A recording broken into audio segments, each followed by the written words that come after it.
Hi, I'm Tim Landers, and you're watching for BassPlayersOnly.com.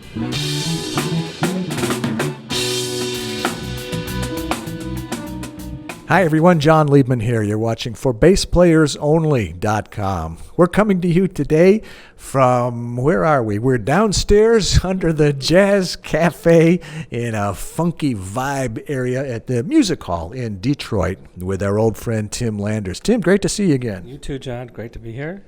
Last time we did an interview, it was in Hollywood, and it was outside, and there were palm trees and things like that. Welcome to Detroit in March or whenever it is. Yeah. It was such a good interview that we did. I think it was back in 2015. And we got that whole story about your upbringing in Boston, some great stories about Al Di Meola and equipment and gear and projects and all that stuff. That interview is up there on forbassplayersonly.com, and the little search thing, just put in Tim Landers. It'll pop right up. So I want to pick up, that was 2015 was a little while ago. And I should mention we happen to be at the Music Hall because you're on tour with Billy Cobham. Just back from Hawaii, I know. So bring us up to date. You can start with Billy, or you can start with whatever has been keeping you busy since 2015, but we want to know what you're up to. All right. Well, great. So when I saw you, I was talking about, besides all the other stuff from the past, about doing a record of my own, which I'm still working on. I had planned on recording it that next year, and then I got really busy, and plus I rewrote a bunch of material. So that is still, happening. It's just been delayed a little bit. So this year is when I'm finally going to get it recorded. Everything's written. So that was that. As far as my own thing is concerned, that's what's been keeping me busy when I have spare time. Is it a bass record, or is it chops crazy, or is it songs? Is it what is it? It's a bass record. It's an instrumental record.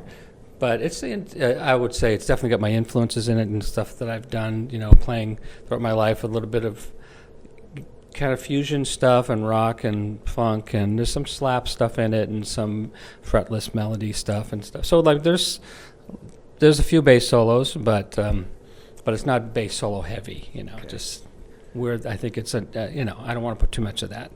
I mean, I couldn't, if I could say it's like, Weather Report meets Yellow Jackets meets, I don't know, something like that. It's hard to, put a category on it. They're all a little different. So anyway, so that's that. And then I've been also teaching at the LA College of Music. Right. I have my fretless bass course there and a few other courses that I teach in a couple days a week. And then session work in LA has been kind of dwindling, so that's why I'm out on the road right now. I got a call about a year ago. Kind of dwindling? Yeah, kind of dwindling. Well, there's not a lot going on, so not like, the days when I was doing sessions like 3 or 4 a day, it was crazy busy. I actually had 2 separate, setups that I would have because I had a busy day where I'd have one setup in one studio in Hollywood, another one in Santa Monica, whatever, Those were the days, huh? Yeah, those days are long gone. So,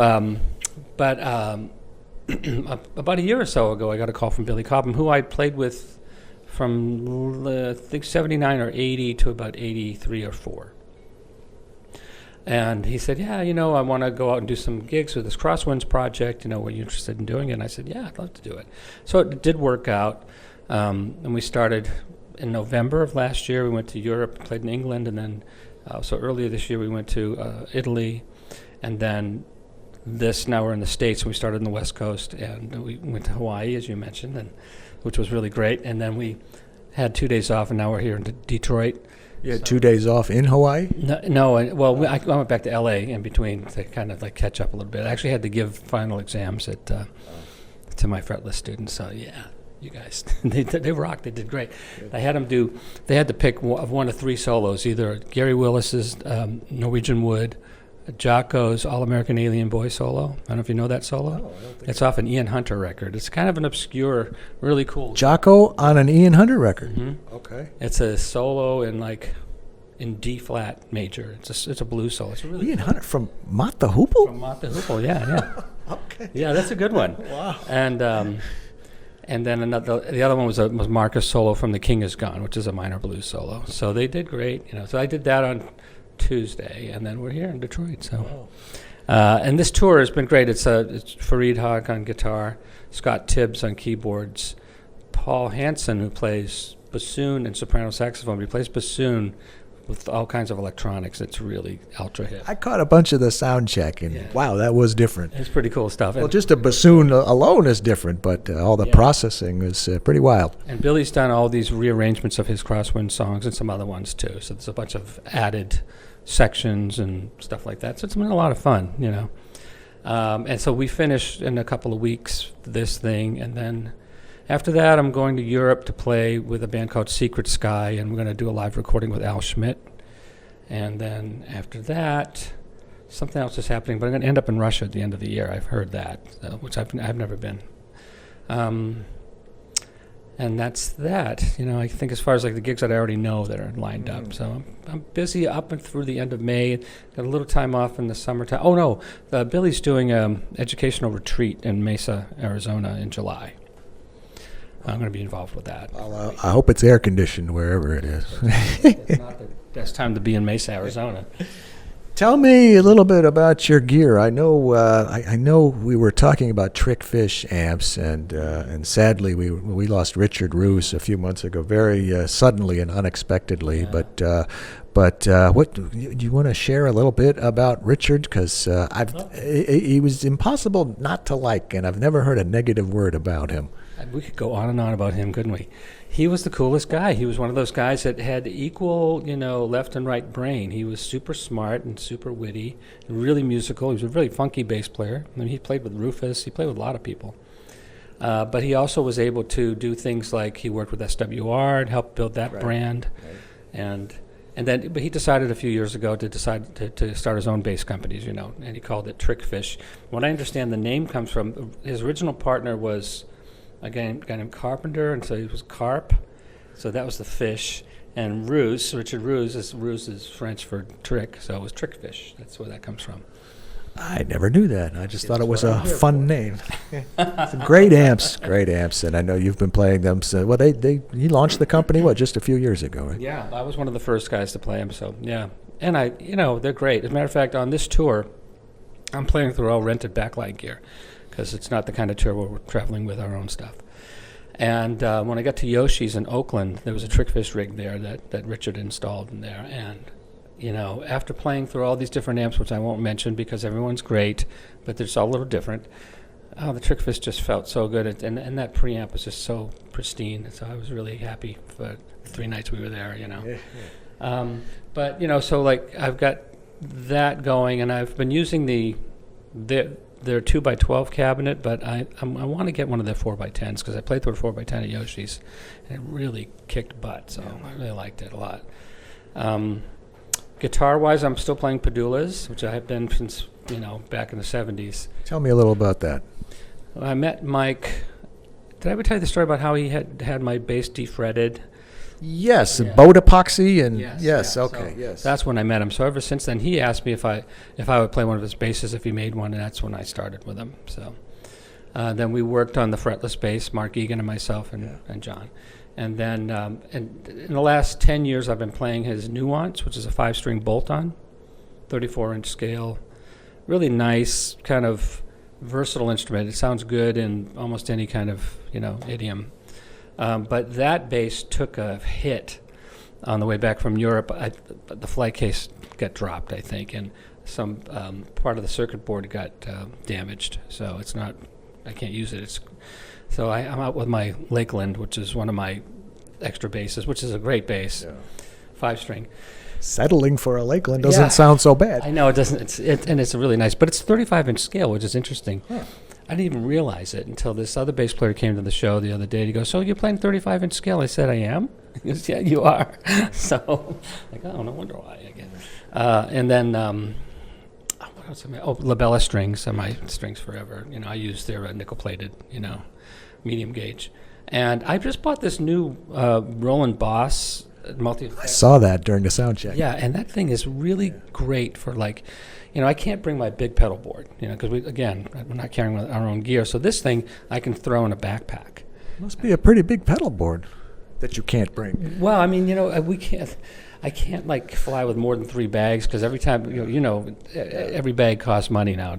So you have to with these kinds of gigs you just have to fly efficiently, So I got my bass in a flight case and then my small suitcase I can bring on the plane. But so this little pedal board will fit in my backpack.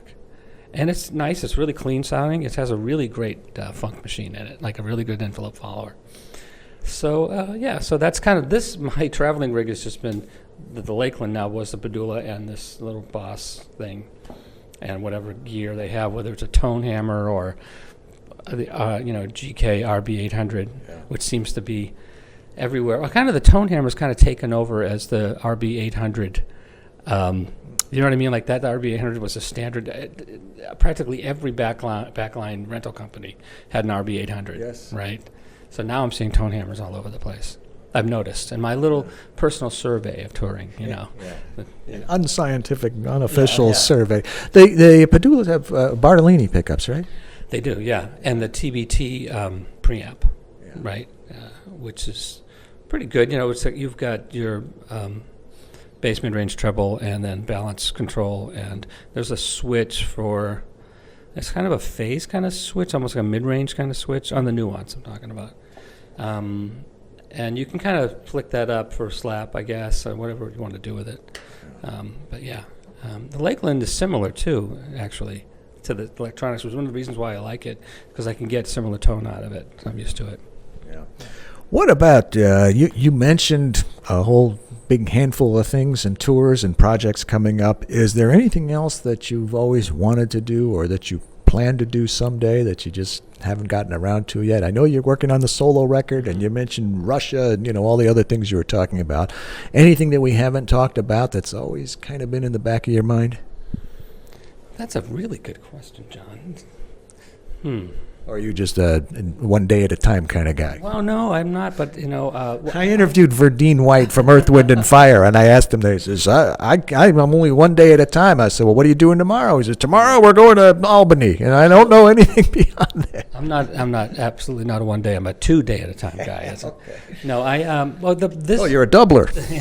This project of mine is really something I really want to finish because I've never put one out, and so that's kind of important to me. So it's really taken up my creative, space. And I think after I get that done, then I'm going to want to put together a band and go out and play the tunes.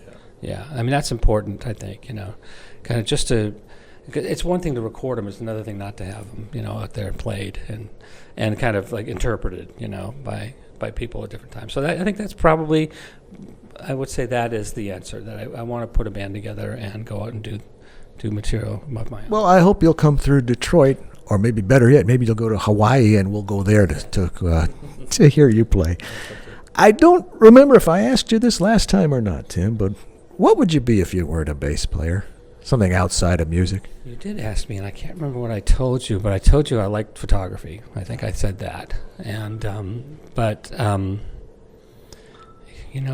I would probably own a bait shop, like in some little harbor town in Maine.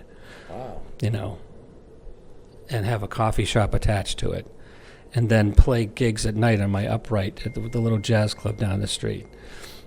And like just really just laid back kind of, simple life. Because I've lived in L.A. forever, I've done the hustle and bustle for a long time, so maybe that's it.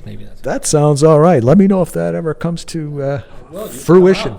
Come out and visit. I will, absolutely. Bring a bowl. Yeah. All right. Well, Tim, it's always great catching up and getting to hear what you're up to. Thank you, John. And really looking forward to the show with Billy Cobham tonight. And much luck and continued success to you always. Keep it up and keep us posted on that record. I will. And make it happen. I will make it happen. All right. On location from the Detroit Music Hall with our good friend Tim Landers, I'm John Liebman. You're watching for BassPlayersOnly.com.